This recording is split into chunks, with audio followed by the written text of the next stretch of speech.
we are never truly lost. Well, okay, sure.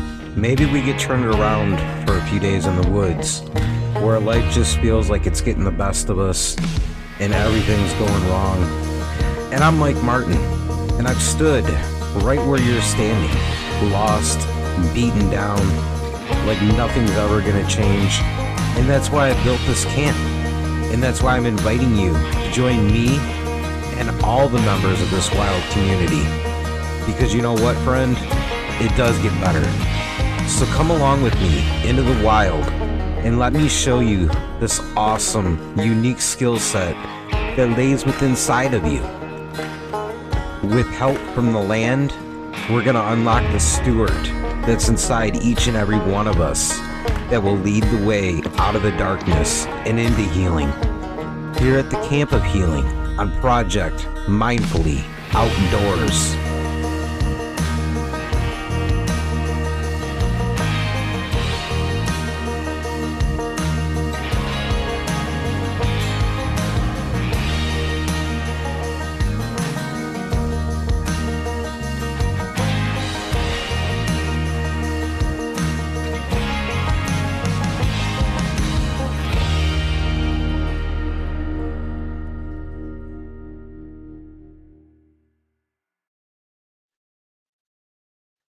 Hey, everybody. Welcome to Project Mindfully Outdoors. As always, I'm your guide, Mike Martin, and I want to welcome you back to the blind yet again to set up another campfire conversation. And today, I've got a very talented author. I've got Aaron Shelley, the author of the Family Flywheel, with me at the campfire. And I'll be honest with you. This is one of those conversations that it took a while in order for everything to line up to be able to sit down and actually get everything recorded between scheduling and just all around digital hiccups and so on and so forth. It was kind of a bit of a grueling process to be able to put this interview together. But I'm so excited that we finally did. And I'm very grateful for not only the time and the patience that Aaron gave to the show and to camp in order to be here today, but also for the fact that this conversation kind of takes a little bit of a turn. It was one of those conversations that was really raw and really open. And I'm definitely grateful for Aaron about being so vulnerable and open with his story and the process that it took him to write this beautiful book. I think it's one of those books that is going to, if you sit down and read it a couple of times, like I did, it's going to help you. I mean, there's a lot of books out there in the self-help world that kind of get put together almost just off of things that get read off of the internet and so on and so forth. Maybe what you learn in a book or school and you translate into your own little thing. But the authenticity that comes across in the Family Flywheel is monumental because it was a story that was lived, it was experienced. And the more that those things get shared, whether it's on a campfire like this or just in general, any way that it's able to be put out there and shared, I feel like really contributes to the greater good. And you know, there's a whole lot of other things that we've got to get to today. However, I wanted to set this conversation up and leave it at that before we get into it. We'll touch on all the housekeeping stuff afterward, but I wanted to share a space and create an environment that this conversation really deserves because of, like I said, the openness, the vulnerability, and the subject matter. And the fact that regardless of what we go through, it's a prime example of everything happens and then it changes. And even when you're in the worst of times, it changes. It can't stay bad forever. Or for the famous, infamous quote, it can't rain all the time, right? And that's what Aaron really showcases and highlights in this conversation. So I'm going to hit that word from our sponsors and we're going to jump to the campfire. I'll see you there.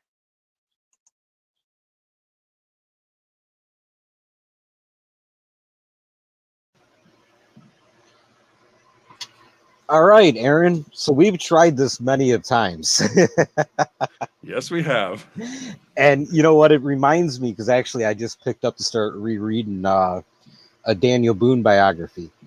And in the intro, they talk about the original process that someone went through to write the biography. However, he never actually published it. He went through years and years and years of reaching out to family members, research, getting everything together. And then it was like a combination of anxiety and self doubt that prevented him from ever publishing his edition. However, he branched, that became the seed to branch out and become all the reference material for the books that we have nowadays. I feel like this is one of those sort of conversations. Well, I could see if you're publishing a book on someone you respect like that, it's got to be a lot of nerve wracking to try to capture them, capture all the nuance, because you just always feel, I think, a little inadequate about doing it. And to me, when I listen and I read and I think about it, it's almost like he planted a seed. He collected all this material that probably would have gone untouched or unseen, uncollected, and never been brought out and used to actually talk about who Daniel Boone truly was. Yeah, yeah. It's just some people. I'm trying to remember. There was a quote I heard recently, I think by Steve Jobs, which was essentially, I get the benefit of all the work of all the people before. You're like, I didn't invent a microprocessor, yet I get to have a computer. I didn't invent, or I didn't work and do all this work on my own clothing, yet I have these clothes that I didn't produce. And so you look at this, like we're always in society standing on the shoulders of giants. And so I think we always need to have this base humility of we have so many benefits that we did not ourselves work for, but our ancestors and a lot of the people, especially with this country, work so much to give to us. It's this huge gift we need to always be aware of. I love that point because I set that up actually for you to hit that to left field and you hit that all the way to right field, which is awesome. Because, when I think about the process that we all go through and we experience, we learn so much from everything around us as we grow. And those seeds do germinate, they become essentially who we are. And we've got to learn to honor those sort of things. Yeah, well, I think it's there. The seeds are germinating, but if you look underneath, I mean, I've done a lot of research on what makes things go viral and successful people, and you look at it, and underneath there's always this massive amount of work. I mean, you were talking about how your podcast is getting successful, and it's that same thing. Like that wasn't like, oh, it just happened. I did it once, and everyone was like, yay, amazing. It's like this perpetual work of putting in effort and trying and staying on topic. A lot of times, like people can go in so many different areas, but finding a niche, staying in it, whether it's a novel by Daniel Boone about not Daniel Boone, or whether it's a thing in a specific area, and it's just that perpetual effort in one place, and that's where over time it will bloom. But it's always hard in the short term because it's like watching your garden grow, and you're like, all right, I see nothing. I planted the seed yesterday. Oh, okay, now I'm barely seeing anything grow. 2 weeks later, 3 weeks later. I love the fact that you mentioned this podcast and what we were talking about before we hit record, because I think that is like the most beautiful example for somebody who's standing in any aspect of life. Like, hey, I just took the first couple of steps past the trailhead marker, but it looks the same. Nothing's going to change no matter what I do. With this podcast and really with the project overall, I had no idea what I was doing. I just knew that I wanted to move my feet and I wanted to walk. And I started walking down the trail, and all of a sudden, because there was a lot of time down that it felt like nothing was coming out of it, and maybe I was even wasting my time. But I had that belief inside. I had that message and that drive internally that, hey, whether somebody listens to this or not, it doesn't matter because I need to put this out there. And that's something that I feel like a lot of us are afraid to do, is take those internal gears and start to really turn them because we're afraid nothing's going to come out of it. Yeah, I mean, this is in my book, The Family Flywheel. It's essentially talking about, and we talk about it in business, this idea of a flywheel. It's just like you're trying to get this system started to spin, and it's kind of like, if you want to generate wealth, you need to save some money, then you need to invest it, and sometimes you're not investing that into something that's going to make money immediately. Like, I'm guessing you had to buy some podcasting equipment, right? Okay, I take some money that I've saved. Now I'm going to buy some equipment. Now I'm going to put this, now I have to go figure out the podcasting space. Now I have to go work with all these guests and kind of generate a network. And then I have to figure out how to make all, affiliates and those type of things. There's so many pieces that you've gone through, and it's just now circulating back onto itself. Like, now you took the action of getting educated on how to run a podcast, and you've combined that with the time that you're spending on your podcast. Now that's starting to potentially turn into some financial assets. But it's this type of thing where it's like, over time, you're making a lot of investments, sometimes in yourself, in your time, sometimes in your social groups, sometimes, and then ultimately you sometimes get some financial return. But that's the same way in business, right? When you look at Google, they were like, well, we have this search engine. It's kind of cool. Like, hey, no, is anyone using it? People start to use it, and they were like, well, we have no way to make money. Okay, well, now we need to figure out how to do ads. And then they figured that out. Okay, now we're making a good chunk of money. Okay, now we need to hire more people because too many people are using it and our servers are dying. So this is the whole concept that I think about in business and in life, is this flywheel effect, where you're trying to get this thing going. And if you're familiar with engineering, like static friction, when something's stopped and you're trying to push it, it's always hardest when it's stopped in that initial push. Once you get over static friction, then you get to dynamic friction, which is, once you're getting it going, it's actually easier to push. But it's the initial friction to get it going is actually much harder than the dynamic friction once you've gone. So that's where I think a lot of what you're talking about, and we see this over and over in life, you got to get past that initial hump. The fear of looking like an idiot, the fear of making mistakes, saying dumb things, all that stuff, you got to get over it. And then you can have an opportunity to have success. But it never comes just because you put up one podcast or you just put something out there once. Well, that kind of ties into the book because, you've built this whole program. Essentially, you planted the seed, and now all the different branches of that tree are starting to affect people. They're reading the book, they're picking it up, and they're starting to understand the ideas. And I guess the best place to start to go with this conversation would be to start to walk down that path as far as what brought you to the ability to write that book. Well, it was a little bit of an accident. I never wanted to write a book, frankly. Like, I love that because you know what? I didn't intend to host a podcast. Yeah, it was interesting. I kind of look at life as I want to be opportunistic. Things happen, and sometimes you just want to take advantage of the opportunity. So, I mean, I studied mechanical engineering when I was in college. Then I got really frustrated with a boss when I was actually still in the MBA or in the engineering program, and I started to realize it doesn't matter how good of an engineer I am if we don't have good business people. I'm not going to be we're not going to have a successful company. So then I decided to go get an MBA. But in the process of doing that, I was in college for, was about 5-6 years. And my wife at the time had built up this Irish dance business. And so when I finished my MBA, there was this opportunity. Should we go do a job, like a stable, go get the normal stable job, or should we go to like an Intel in Portland and start down this, the normal MBA trap or path? Well, my wife and I decided we're going to follow the Irish dance because I had read Rich Dad Poor Dad and I liked assets. And I'm like, this is an asset. We have this business. Not a very good one. It had like 50 dancers. So just barely going. And then we started to do that. And so then I started to have my business career. We kind of built the business and it frankly sucked. I mean, I had no money, 2 kids and a mortgage, the studio's behind the house.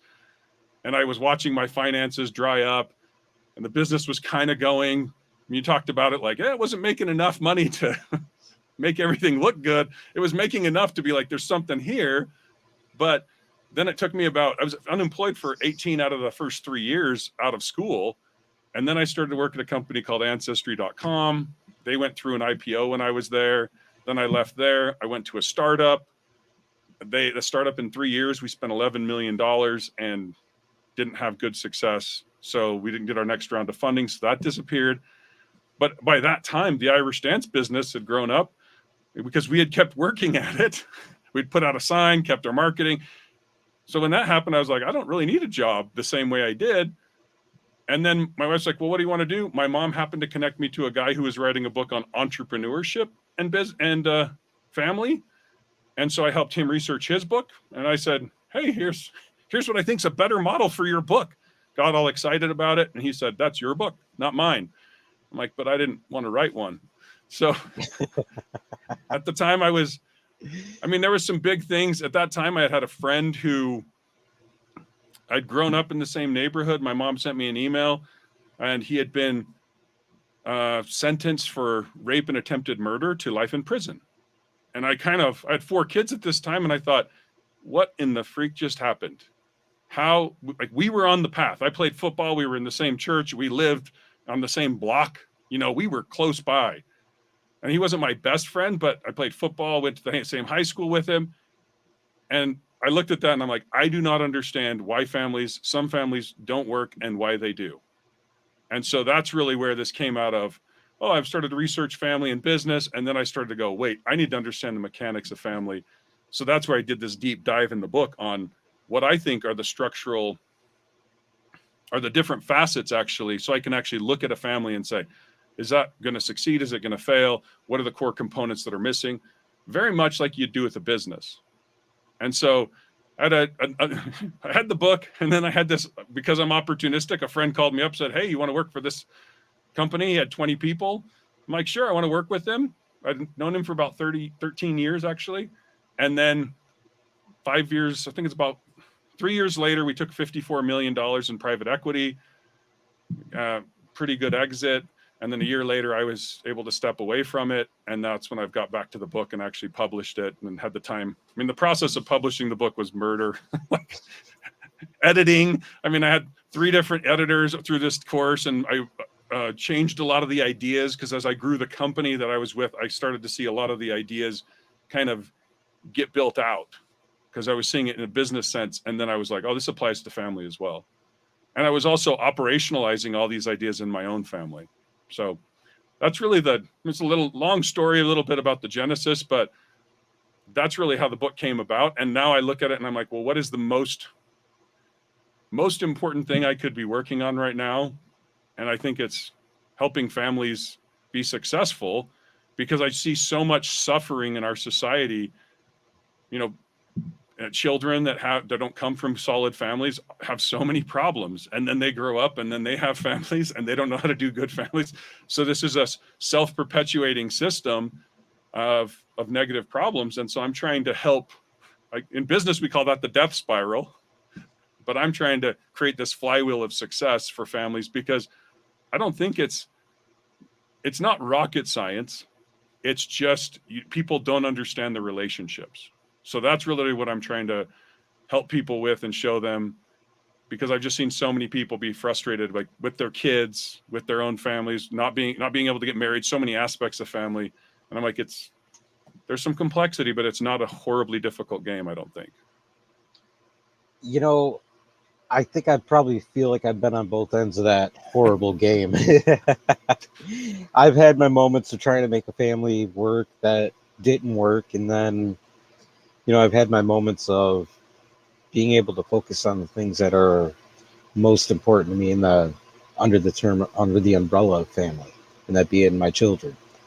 And I think that when you get down and you figure out what those core gears are, what those most important fundamental aspects are, and you start to really center in and put your energy into that, that's where the rest of it kind of starts to follow and becomes a lot easier process.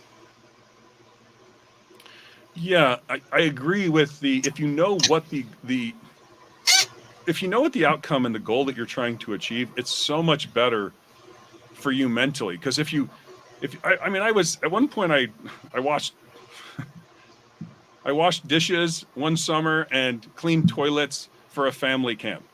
And I'm like, most people would look at that and go like, that is such a crappy job. I never want to do that. I looked at it, I was like, it was so much fun because I did that during the meals, and then I got to play volleyball. I was up in the mountains. I mean, I was like, I don't know, 8,000, 9,000 feet. I'd go up into the aspens. It was so beautiful and relaxing. I could hike to waterfalls. I was playing sports. We had volleyball and basketball, which I love to play. And it was also going, well, this is how I'm making money, and then I'm going to college, and this is my path. So having that long-term goal, even though I was doing what most people would consider really crappy work, it allowed me mentally to be like, yeah, but this is it's part of the game. It's part of where you have to go through. And so I really enjoyed it and actually loved it and ended up getting promoted just because I was like, here's how we could do it better. I'm so excited. And then they're like, you want to run it? I'm like, I don't know. I'm an 18-year-old kid and I'm kind of stupid, but it was a good learning opportunity. And I think it's because I just was so engaged in it. I think in that story, there's something that my eyes have really opened up to a lot lately is that mindset and how we're able to really create our mindset, which ends up depicting how we view a situation, no matter what it is that we're doing. Because, yeah, washing dishes and cleaning toilets, it's not fun work. It's not glamorous at all, right? However, when you look at it through the angle that, hey, if I do this for 10 minutes, I get to go do that other fun stuff, it really takes the edge off it. And when you bring that back into a family structure, it's the same thing. It gets down to those key components. The fact that, there's different bullet points that you truly enjoy that sing to your soul and get to express your values and everything else. However, there is the grunt work of it, the nitty gritty stuff, the washing dishes, scrubbing toilets that we don't enjoy so much. However, in order to have that circle of balance stay even, you have to have both sides of it. And when you're engaged and you got your hands in the not so glamorous stuff, if you're able to, I guess, fill the narrative with vocabulary that makes it seem a little bit funner or a little bit better, or even just enough to build the bridge to get you back to the fun aspects of it, it goes a long way. Well, yeah, there's two pieces there. To me, having a goal, and even if you're chipping away at it a little bit of a time at a time, right? I want to build a house, or I want to own a house, or I want to do these things. If you're looking at these, I mean, there was one point where my wife and I had mostly me, I made a poor real estate decision in 2007, cost me, then in 2008, all of a sudden, I kind of was like, oh, okay, I got a job, let's do it. 2008 hits, and all of a sudden, I went from being, I don't know, I think I was about $200,000 in debt to being $450,000 in debt. And, the market turned, and I had so much, like, getting through the experience. I felt like such an idiot. I mean, I'd gone to business school, I'd studied all these things. Shouldn't I have been better prepared? I mean, I was frustrated, really, and I think most guys will go there. You're like, am I useless? I mean, I hurt the very people I was trying to help. You always have some of the suicidal thoughts, I think, in there. And luckily I had my wife and my dad and my mom. They came around, they're like, no, we'll get through this. Especially my wife, she's like, we'll do this. And after that experience, my wife and I then were like, all the financial people will tell you, it's not smart to pay off all your debt because you can put it in the stock market, make more in the stock market. And for me personally, I'm like, yes, but you're not accounting for the mental cost of that debt and how it changes the way I think. So my wife and I, from that point on, just decided we are going to get out of debt, period. Right. And so I think it took us about 7 years to actually dig out of all of our debt. We didn't go on vacations, we didn't do all this stuff, but we were chipping away at this thing.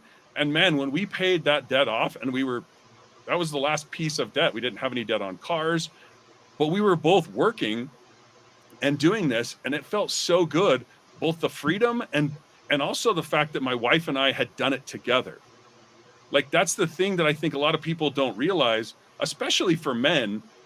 Our relationships are built around us overcoming obstacles. You know, people, just two guys getting around and just talking, it can be useful, but it doesn't build super strong relationships. There's a guy, a psychologist, he said men bond in the presence of stress. Like, we want to fight, we want to hunt together, play sports together. Those are the things, go fishing, go whatever. Those are the things that build our camaraderie with each other. And even with our spouse, if we're not overcoming with our spouse, we're not building that relationship with them. And so I think a lot of it needs to, like you said, it's recontextualizing these obstacles and saying, this is giving me an opportunity to bond with my wife, and this is giving me an opportunity to bond with these people. This isn't this, oh crap, my life's not turning out like I wanted.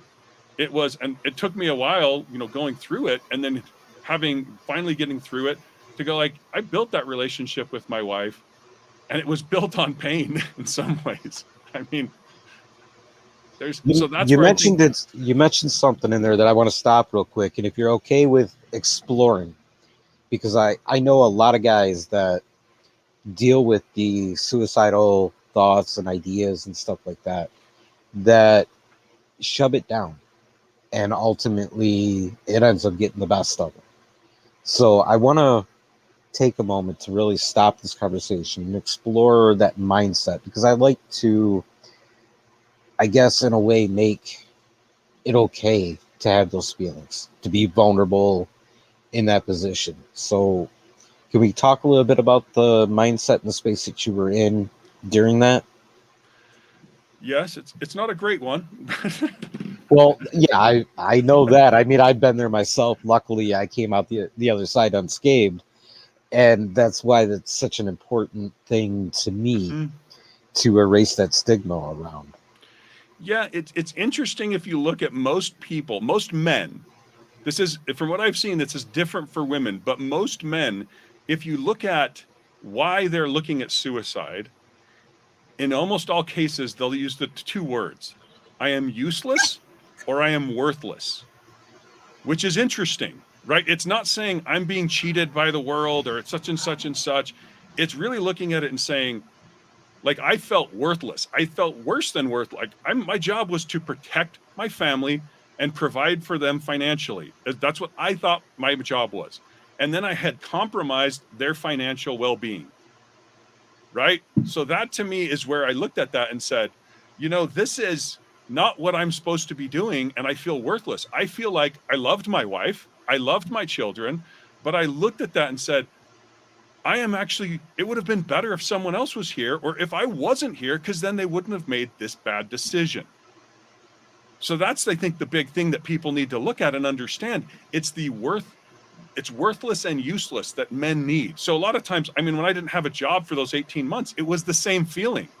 I'm like, I went and got my education. I went and got an MBA, and no one wants to use me. You know what I mean? No one thinks I'm useful. No one wants me on their team. And I think that is a big piece of the male mentality, is we need that camaraderie to be part of a team. I'm also part of at a church I go to, and there was a group of men that meets every week, but it was still this piece of, yeah, but you guys all have jobs and I don't. And there was one guy at one point where he didn't have a job, and he and I talked about it, and we hung out and we went fishing together. And, it's kind of those things where it's not something that needs to get talked through. It's really saying, I want to be useful. I mean, I think maybe that comes back to, like, way back when we were all hunter gatherers, like, I'm not hunting, I'm not gathering, I'm not doing anything. Like, I'm providing nothing to my tribe, nothing to people. And that's when I think there's this weird, it's almost counter. I think most men think of it as, I think I thought about it this way a little bit altruistically, like it would be better for them if I wasn't here. Does that mean? And it's a weird thought process. And one of the things that's kind of changed that I didn't realize, there's a book called The Boy Crisis, and it talks about if a child doesn't have a dad, there are like 50 different outcomes that kid will have, all negative and or high probability of having. And one of the biggest was, they said children without a dad, their IQ is 15 points lower. And I looked at that and I'm like, well, why would that be? Well, it's because the dads are there to challenge. We push our kids. You know, we like to play with them, but you know, if they're not playing it, they're not putting in effort, then we kind of beat them down a little bit. Like, you got to play. And then he actually talked about this in his book. Men tend to push their children a lot to learn. They push them in, even verbally, even though men don't have this thing of being verbal, being very verbal. With our kids, we'll usually do double meanings. You know, there's a reason they're dad jokes. Most of the dads are puns or twists of words or twists of meanings, which help the kids' brain develop. And so that's the type of thing where I didn't realize that piece was so essential. I was only focused on the financial resources that I was providing and saying, I'm bad there, I'm useless there, without understanding the resources to my children that I as a dad was providing. And I look at it in retrospect, and man, my kids, I've had a lot of really good time with. And in some cases, when I didn't have jobs, went through some of that stuff, I had extra time to play with my kids and work with them and read books and build stuff with them. So there's a little bit of a double-edged sword, but I think if you don't understand all of your roles and all of your use as a man, then you often shortchange your whole family. And then you see men who commit suicide and you're like, yeah, you felt like it was better for your family, but you didn't understand that you really would hurt them through their development and in these other ways. So yeah, that's kind of my take. I don't know if you have other questions around that. It's really uselessness and worthlessness that I've seen. You know, I got to agree with you on those two descriptive words, because the night that I drove into the woods, those were the last things that were said to my face. And that drove me right there. However, coming out the other side the next morning and running into actually getting smacked in the face with the quote about adversity being an opportunity to showcase who you truly are within was kind of like that thing that was almost like plugging the extension cord into the light socket, because that changed the entire path of the journey. But you hit on so many key points, and you know, I love the vulnerability and I appreciate the openness about sharing that, because it's not easy to do.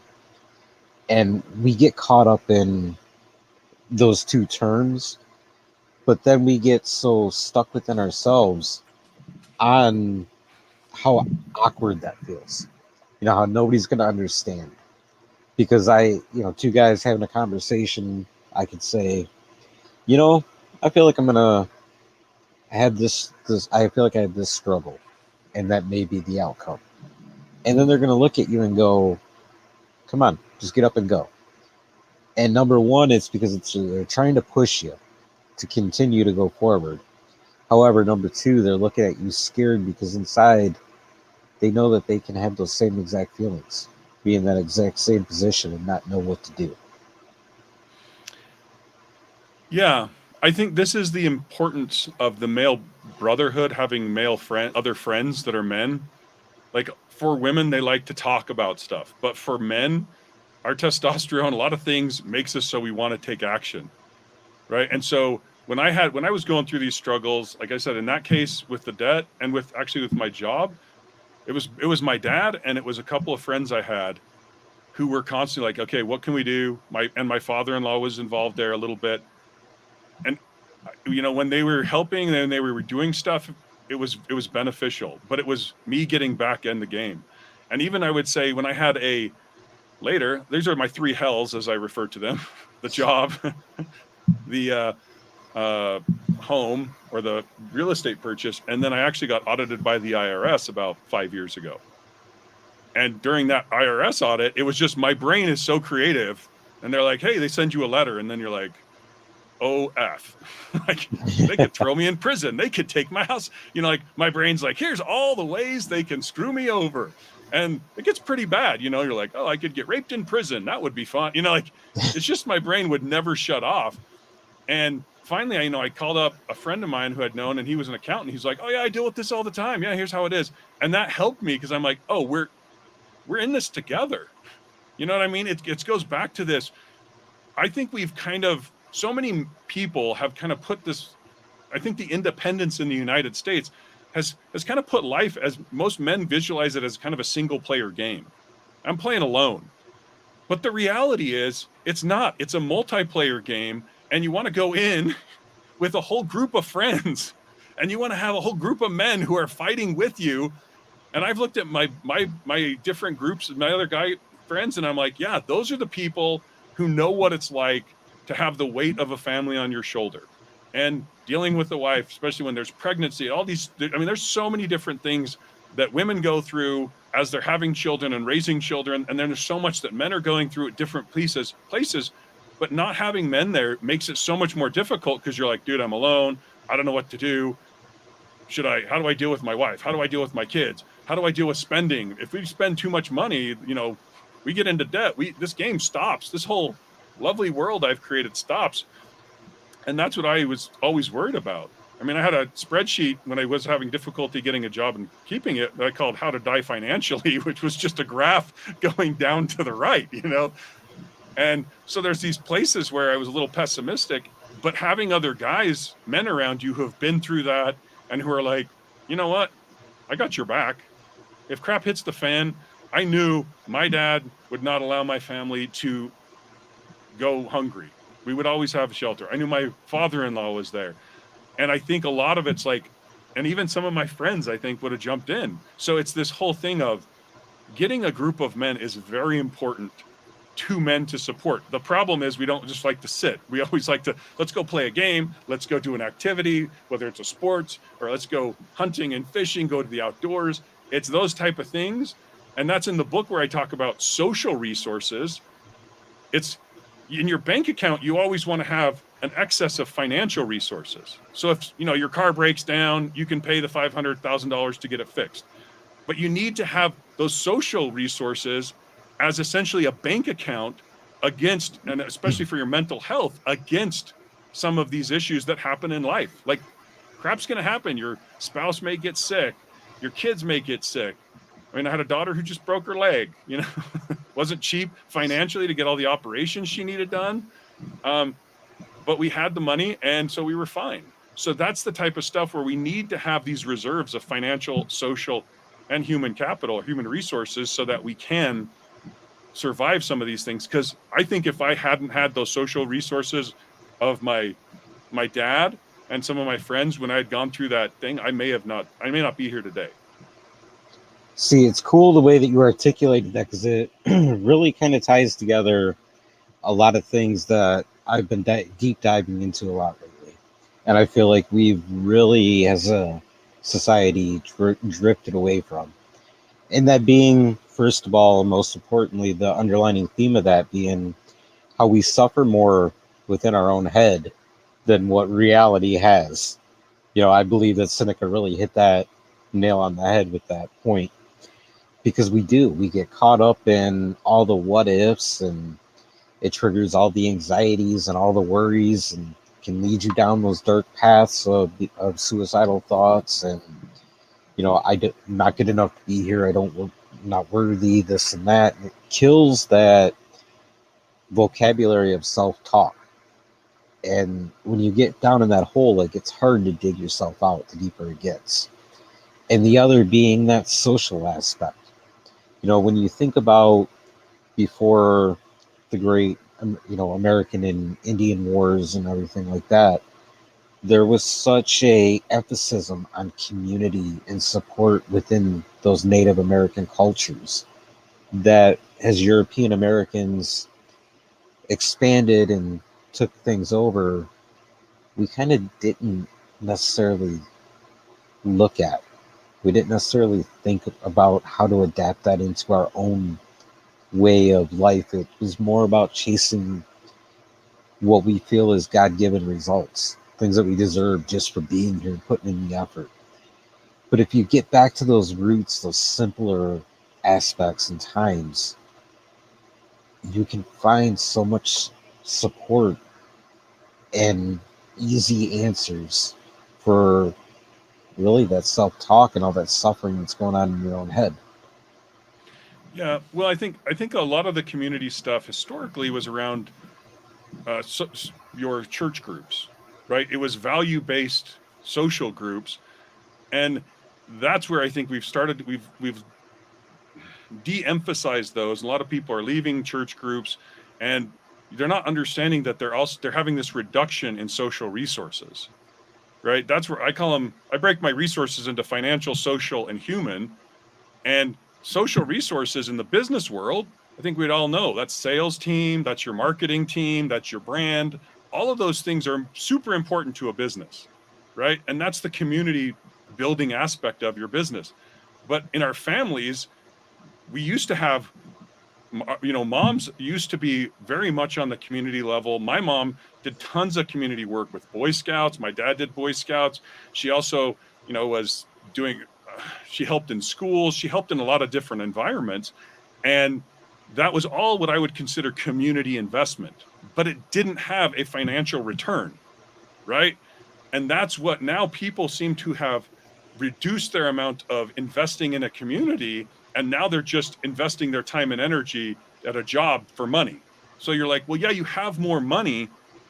So you have more financial resources, but you have less social resources. And it's interesting as I've looked at it. And I think there's an interesting story too. I mean, there's a story to illustrate it with Bill Gates.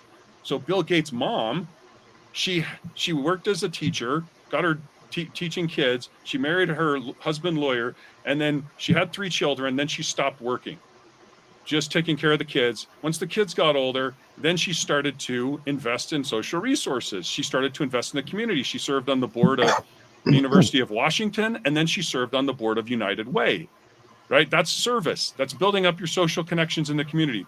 Well, it happens that on the board of United Way also was the CEO of IBM, who happened to be a massively important connection for Bill Gates. So you could look at her and say, yeah, she wasn't investing for a return. She could have been working as a school teacher making $30,000-$40,000 a year. But if she hadn't made that investment, from what I can tell, Bill Gates may not have made his whatever $100 billion. So that's one of these cases where it's hard to know. It's hard to see the lack of social resources, the lack of connectivity. We saw it with COVID, where all of a sudden everyone couldn't even connect. And so everyone felt less connected. But I think people have started to value social connections and social resources so much less. And that's where we're seeing a lot of the issues in our society. See, to me, a lot of that equals holding that balance, because you've got the business world, you've got the social world, and everything in between.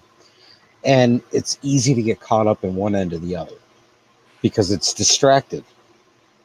And the more distractions that you find, the easier it is to ignore the things that you're not comfortable with or the things that you don't like. And that throws you off balance. So being able to be mindful of that and aware of, hey, if I invest too much over here, my right hand's going to become empty and it's going to go up in the air and just kind of float. And, the circle is uneven. It's not balanced anymore. So I've got to put some emphasis over here in order to bring things back in line. And that's really, I believe, one of the most important messages that any of us could pick up on and honestly work into our daily practice, is taking that time to journal, meditate, whatever the case may be, to help you find that stillness.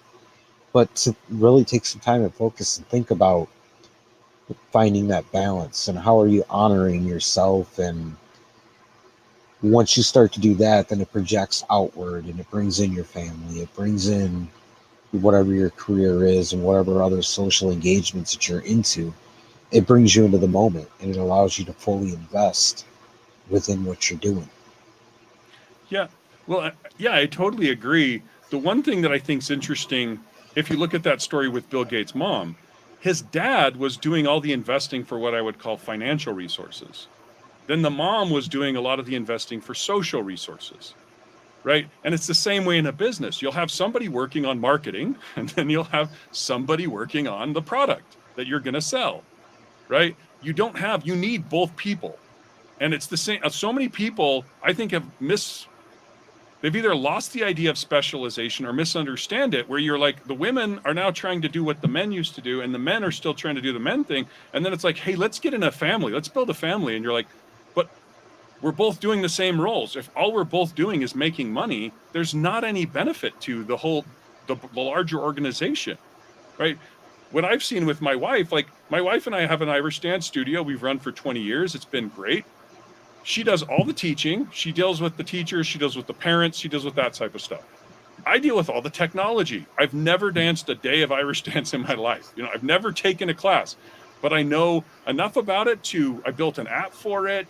I edit audio for it. I help my wife run recitals and competitions with thousands of people there. So I've done all these things, but we do those things together and we play off each other's strengths. And it seems like a lot of people, sometimes women, sometimes men, aren't looking and saying, hey, your strength is X and my strength is Y. If we get together, we're going to freaking crush it. And it's not because we're going to be like, well, we'll both do the same thing. It's like, no, you do marketing. You like to interact with people. I like to interact with things. I'll build this great app. You'll sell it. We're going to crush it. And that's really what you see in businesses. But you see the same thing happen in families that are working together. They're like, if you come home from work every day and the woman's like, well, now you need to do my work. It's like, wait a minute. If the agreement was I go and make the money and you stay home and take care of the house, and then you're saying, no, now I need to come home and take care of the house, I'm confused. Like, do we have jobs? Do we not? I mean, there's a place where if she does it, she goes to work. It's how are we specializing here, and how are we better together than we were separate? Because if you start to keep score like, well, it's got to be 50-50. You need to do the laundry. You need to do this. Okay, are you going to work for me? Like, how are these things going to work? And so if you split them up and appreciate each other, you're like, I'm so glad you went to work because now we have this time that I can spend at home building the house. And you're like, you know what? I'm so glad you're spending time with the kids and educating them. That's a huge priority, and taking care of the home. I appreciate your role. And so it's a lot of like a lack of appreciation for other people's strengths. And, my wife and I take care of the outside of the house. So when the roof is leaking, that's on me. I get up and put a tarp on it, deal with that. But on the inside of the house, if it needs to be clean, those type of things, that's her responsibility. Now I'll help her and she'll help me shovel snow if I need it, if there's just a ton, but it's my job. And that's how I think it works really well if you have clear roles and responsibilities in a family and in a business. I mean, I don't know if you've worked in a business where they don't have clear roles. You're like, this sucks. Who's supposed to do anything? And I think it's the same in a family. No, I think it's a great point right there of number one, knowing thyself. You got to be honest and understand what your strengths and what your weaknesses are. And then as you move into, these relationships, whether they're professional within the company and the business that you're in, or personal and family dynamic oriented relationships, being able to bounce those skills and weaknesses off of each other and, essentially put the aces in their places, right? And do what you're strong at and let somebody pick up where you're not so strong at. And I think it's a challenge sometimes, especially when you're, in my case, kind of spinning your wheels, doing it all yourself. You've got the aspects that you love doing, then you got these other aspects you're like, man, I got to deal with that. And then you do it and it all comes together, regardless of how many people are in the picture. When it all comes together, you get that big cheesy smile and you look at things and you're like, yes, we did it. And it's a great feeling. Well, and this conversation is a perfect example of that. Well, yeah, that's. I mean, your podcast is a great example. Like all the podcasters from what I've seen, they all start alone.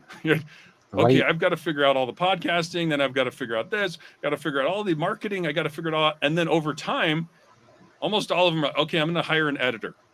I'm going to hire a marketing person. Like they'll start to hire out some of the things they don't do as well. Maybe they're great at marketing and they need to hire something else, but they start to hire around their weaknesses in some ways or the things they don't like to do. And that's how all businesses tend to work. And I think it's the same thing, you know, if you go into a relationship and you understand what in both business and in family, what are you bringing? What am I bringing? Is this a good complement? Like I look at people like, you know, Donald Trump's wife. I don't think I would be a good husband for her, and I don't think she would be a good wife for me. She's, you know, she was attractive, all these things, but she's much more of a socialite. Whereas I'm like, I don't have that much money. Like it's going to be about digging in. My wife's painted our home. We've done drywall together. You know, those type of things. It's a different mentality. And so a lot of times, if you're looking like, what culture is she coming from? I call this the business model. You know, like how are we going to make this business of family work? And what's our culture? What's our strategy, structure, and culture? And you're looking at people going, you know, you're a phenomenal person. And there's a lot of people I know like this. Like, you're a phenomenal girl. You're great. You're just not the right one for me. You know, it's like, you may be a phenomenal marketer, but I need a sales guy. Like, cool. It's But almost like getting caught up in the winds of a tornado. You know, you see something you're excited about, and you're like, "Yeah, I'm running for that." And then you hit the ground, and you're like, "Yeah, that wasn't exactly complimentary of my strengths and my weaknesses." This has been a great conversation, and it's been a lot of fun. We've got to feel like we've touched on so much that we or have so much left to touch on. But I got one question for you as we start to come to the end of this. Is from the little flywheel that starts things all the way to the big machine that starts moving things. You have to leave us with some tips, tricks, and inspiration to build that big machine. I would say the purpose of building the book, and I have this on my website too. So there's a model that I have where it's like you have your business model, which is your strategy, structure, and culture. If you get that for yourself as an individual right, you don't have friction between those two things. Then you start to take whatever resources you do have, which are financial, social, or human, and then you start to take an action. Oh, now I have more financial resources because of that action. Okay, now I can do different things because I have more money. You have this very flywheel effect, but only if you understand you're not just trying to make money, you're trying to build social and you're trying to build human resources. A big part of that would be your own personal education and learning. So there's a point when you're learning, I'm sure you saw this with your podcast, where you weren't making money. You're like, I'm learning how to interview. That's you investing your time and money into that process. And then as you get better, then you're like, okay, we've got that piece down. Now I'm going to work on the marketing. And I tweak that a little bit. And now over time, those two things, and I keep spending my time, they start to produce a little money. And then that money, then you're like, well, I can hire people. I can do that. It's this flywheel effect, but only if you understand the different resources that are involved and that you're investing in, and not just be like, it's got to be money. Money is usually the last thing that businesses care about, right? That businesses achieve. If you look at all the venture capitalists, the first thing they're saying is, can you build a product? Do you have that? Can you market it? Will people use it? Like, look at Facebook. I don't think they made money the first like 3 or 4 years they existed. Google was similar. It's a lot of this delayed gratification of investing without making financial return. When I went to college for 6 years, I was paying money to go there in hopes that it would turn out. And the more we look at this holistic picture and say, am I investing for financial, social, and human resource returns? You're going to make much better decisions. And so I would say that's a big one. And the second one we kind of talked about would be on your business model. Make sure you're going into business with a person who's a good fit. We spend so much, every business person will tell you the worst mistake you make is hiring the wrong person. And that's exactly the same in your life. If you marry the wrong person, that's the worst mistake you can make. So think about it more of, what is she bringing? What is she used to? Do we have a culture fit? Do we have strategic alignment? Do we have long-term goals that are the same? And then do we have structural fit? Does she want to do things that I don't want to do, and I want to do things she doesn't want to do? If you get that business model aligned, then it becomes much easier to create the flywheel. But if you look at, I mean, it sounds like you've been through the divorce phase. That's the best way to destroy wealth, right? You get divorced and it's like all of your wealth, your flywheel essentially comes apart. Exactly. And then you're like, okay, we got to get this started again.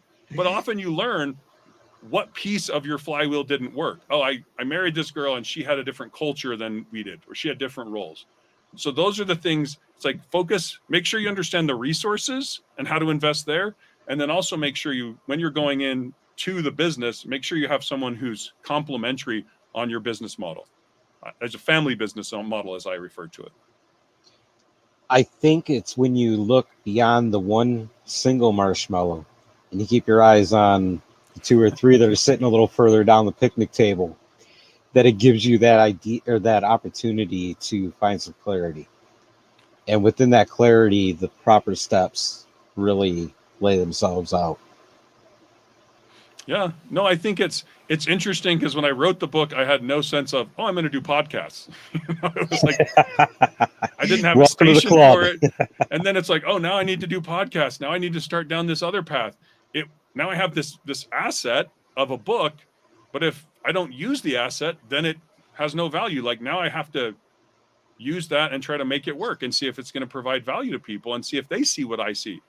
So that to me is, it's like I focused on that book for a while. Now that's done. Now I need to focus on the marketing. And the whole time I'm focused, like I never wrote a book, so I'm learning about that. I never did the podcast, so I'm learning about that. It's this perpetual learning cycle. And who knows? I mean, it could be that I end up with a different company. Someone calls me up. They want me to be a CEO or COO of some company. And then I'm like, well, now I'm going to put this on hold again.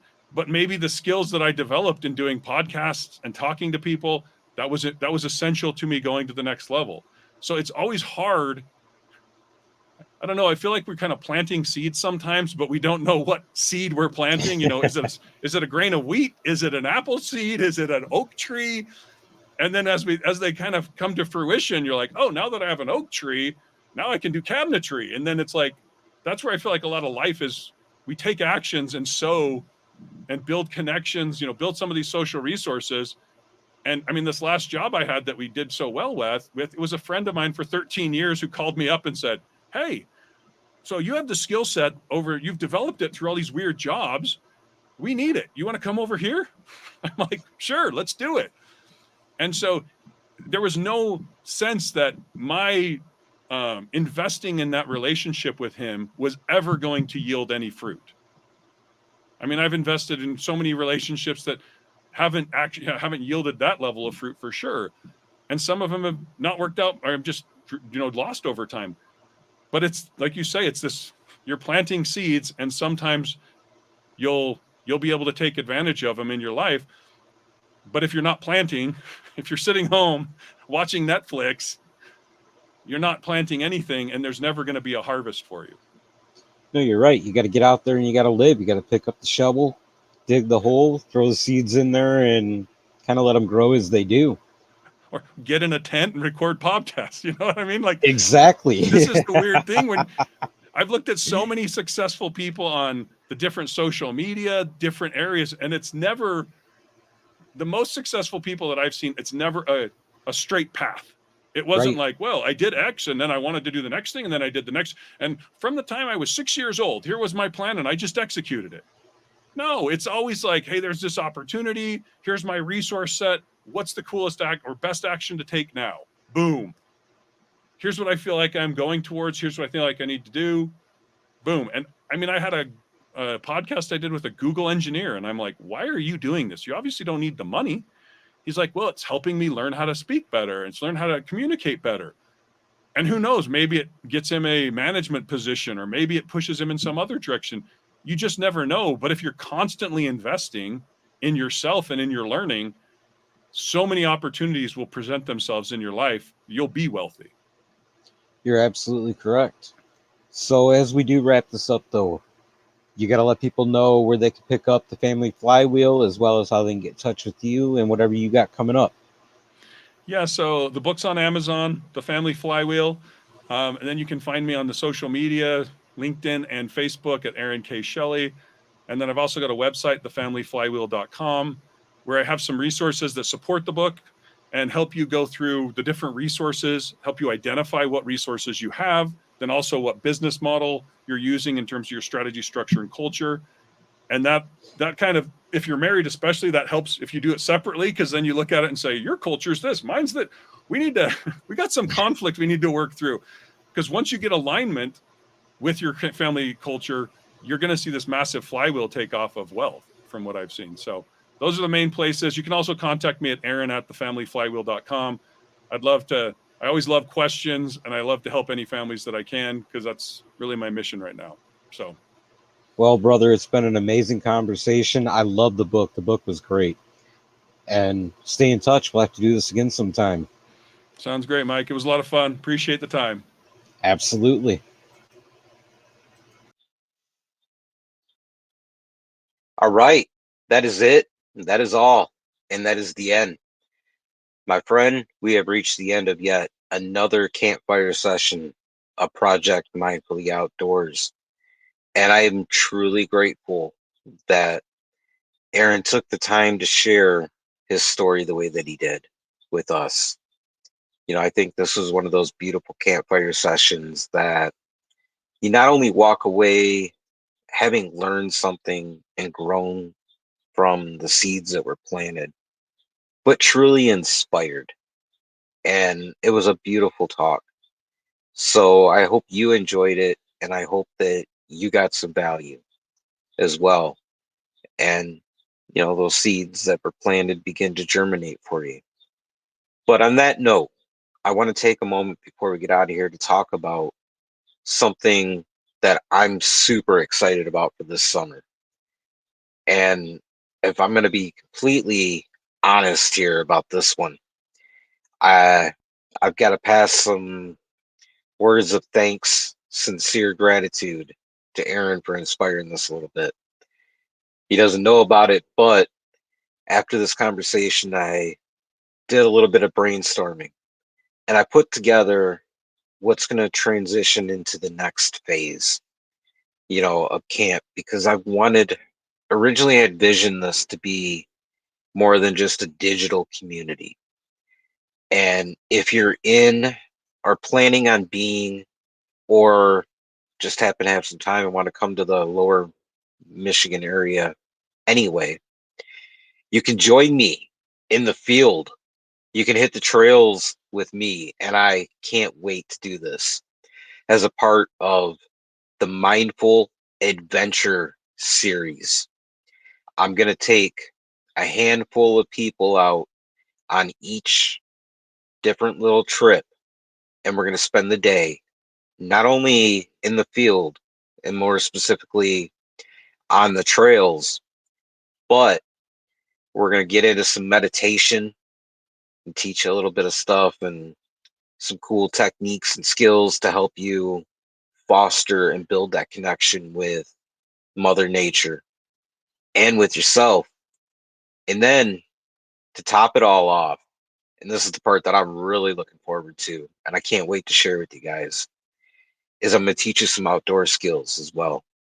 Some cool tips and tricks and things that you can utilize to really make your time in the woods or on the trail that much more enjoyable, that much more fun, and really to give back to Mother Nature and to thank her for carrying us.